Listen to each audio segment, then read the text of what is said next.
안녕하세요, 여러분. 영어 단어 blood. 우리가 흔히 피라고 알고 있죠? 그런데 이 단어가 단순히 우리 몸에 흐르는 액체, 그 이상의 의미를 담고 있다는 거 알고 계셨나요? 때로는 끈끈한 가족 관계를, 때로는 주체할 수 없는 분노를, 또 때로는 희망찬 미래까지도 이 한 단어로 표현할 수 있거든요. 오늘 저랑 같이 블러드라는 단어의 깊고 다채로운 뉘앙스를 한번 제대로 파헤쳐 보겠습니다. 영어 공부하시는 분들이라면 정말 유용한 표현들이 많으니까요. 끝까지 집중해 주세요. 자, 오늘 우리가 함께 살펴볼 내용입니다. 먼저 피가 어떻게 가족의 유대를 상징하는지부터 시작해서요. 분노 같은 강렬한 감정, 또 갈등과 책임의 문제, 그리고 마지막에는 쇄신과 미래라는 긍정적인 의미까지 블러드라는 단어가 가진 여러 얼굴들을 차근차근 만나보겠습니다. 네, 첫 번째 파트입니다. 블러드의 가장 기본 의미부터 시작해 볼게요. 이 단어가 어떻게 우리의 가장 소중한 관계, 바로 가족을 이야기하는 데 쓰이는지 한번 자세히 들여다보겠습니다. 블러드에는 크게 두 가지 의미가 있다고 생각하시면 쉬워요. 첫 번째는 우리 모두가 아는 거죠. 몸속을 흐르면서 생명을 유지해주는 바로 그 피. 그리고 두 번째 의미가 정말 중요한데요. 바로 눈에 보이지 않는 혈통이나 혈연을 뜻해요. 가족이라는 강력한 연결고리를 의미하는 거죠. 수많은 재미있는 표현들이 바로 이 두 번째 의미에서 나왔습니다. 이 문장을 보시면 혈통이라는 의미가 확 와닿으실 거예요. 제가 천천히 읽어볼 테니 한번 들어보세요. They say that courage runs in the blood of his family. 무슨 뜻이냐면요. 사람들은 용기가 그의 가족 혈통에 흐른다고 말한다. 이런 거죠. 어떤 특별한 자질, 예를 들면 용기나 재능 같은 게 마치 유전자처럼 그 가족 대대로 이어진다고 말할 때 blood라는 단어를 쓰는 거예요. 아, 이 표현은 정말 유명하죠? 아마 들어보신 분들 많을 거예요. Blood is thicker than water. 직역하면 피는 물보다 진하다. 우리말 속담이랑 똑같죠? 말 그대로 친구나 동료 같은 다른 어떤 관계보다도 결국 가족 간의 유대와 의리가 가장 강하고 중요하다는 걸 강조할 때 쓰는 말입니다. 실제 대화에서는 이런 식으로 쓰여요. 천천히 한번 따라 읽어보세요. You should help your brother. Blood is thicker than water. 네 형제는 도와줘야지. 피는 물보다 진하잖아. 이렇게 누군가에게 가족을 먼저 챙기라고 조언하거나 가족의 중요성을 일깨워줄 때 아주 딱 맞는 표현이죠. 혹시 방금 전에 봤던 용기가 혈통에 흐른다는 예문 기억나시나요? 바로 그 느낌을 담은 표현이 run in one's blood입니다. 어떤 재능이나 성격이 막 노력해서 얻은 게 아니라 그냥 부모님한테서 물려받은 것처럼 타고났을 때 그건 그 사람 피에 흐르는 거야 라고 말하는 거죠. 이 예문을 보면 느낌이 확실히 오죠. 자, 들어보세요. Singing runs in her blood. 노래는 그녀의 피에 흐르고 있어. 이게 무슨 뜻이겠어요?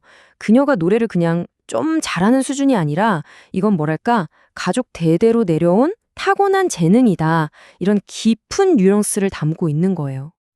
그런데 블러드가 항상 이렇게 긍정적인 유대감만을 의미하는 건 아니에요. bad blood라는 표현도 있거든요. 이건 사람들 사이에 오랫동안 쌓인 나쁜 감정, 해소되지 않은 갈등, 우리말로 하면 딱 앙금이죠. 바로 그런 좋지 않은 관계를 묘사할 때 씁니다. 예를 들면 이렇게요. There is bad blood between the two families. 그 두 집안 사이에는 앙금이 있다. 이렇게 사용할 수 있습니다. 자, 이제 가족 관계를 넘어서 blood가 어떻게 우리의 뜨거운 감정을 표현하는지 두 번째 파트에서 바로 알아보겠습니다. 네, 두 번째 파트, 강렬한 감정과 행동입니다. 여러분 엄청 화가 나면 심장이 막 빨리 뛰고 얼굴이 확 뜨거워지잖아요? 마치 피가 부글부글 끓어오르는 것처럼요. 바로 그 느낌을 영어에서는 어떻게 표현하는지 살펴보겠습니다. 첫 번째 표현은 make one's blood boil입니다. 직역하면 누군가의 피를 끓게 만들다라는 뜻이죠. 정말 참을 수 없을 정도로 화가 나는 상황을 아주 생생하고 강력하게 묘사하는 표현이에요. 이 문장을 한번 소리내서 읽으면서 그 분노의 감정을 느껴보세요. The unfair decision made my blood boil. 그 부당한 결정은 내 피를 끓게 만들었다. 와, 정말 화가 머리끝까지 났다는 느낌이 생생하게 전달되죠? 자, 뜨거운 피가 있다면 차가운 피도 있겠죠? In cold blood는 정반대의 상황을 묘사합니다.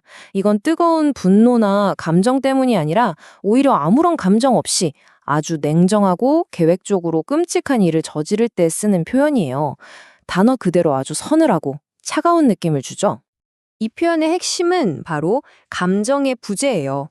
자, 천천히 들어보세요. The crime was committed in cold blood. 그 범죄는 냉혈하게 저질러졌다. 이 문장은 그 범행이 우발적인 게 아니라 아주 치밀하고 무자비하게 이루어졌다는 걸 암시하는 겁니다. 이제 세 번째 파트입니다. 이번에는 블러드가 갈등이나 폭력, 그리고 그에 따르는 무거운 책임과 어떻게 연결되는지 알아볼 거예요. 조금 어두운 표현들이 나올 수 있지만 이것도 꼭 알아두어야 하는 중요한 표현들입니다. get 또는 have blood on one's hands, 손에 피를 묻히다라는 말인데요. 듣기만 해도 좀 섬뜩하죠? 이 표현은 누군가의 죽음이나 심각한 부상에 대해 직접적인 책임이 있다는 걸 의미해요.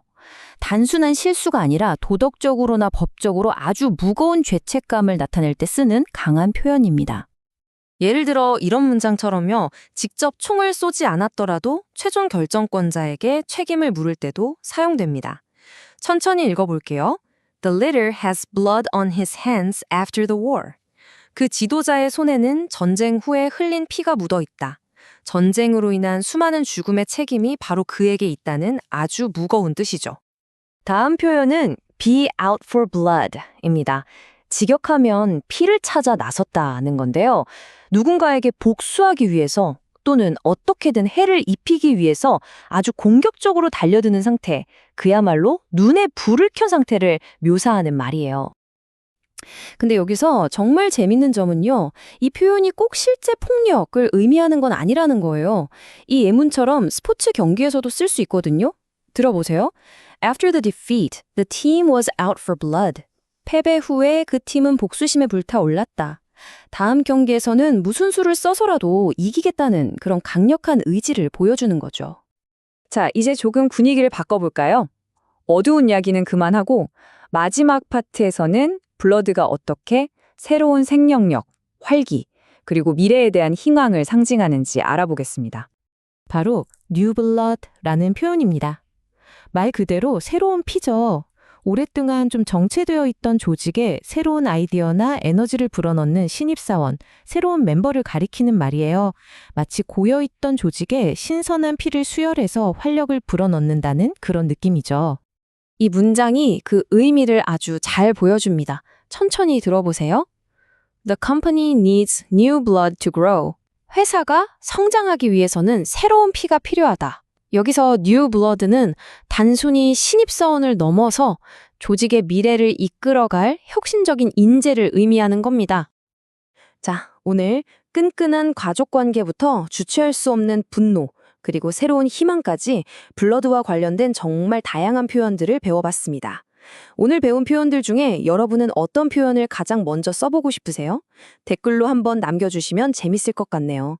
오늘 이 시간이 여러분의 영어 공부에 신선한 뉴 블러드, 즉 새로운 활력이 되었기를 바랍니다. 감사합니다.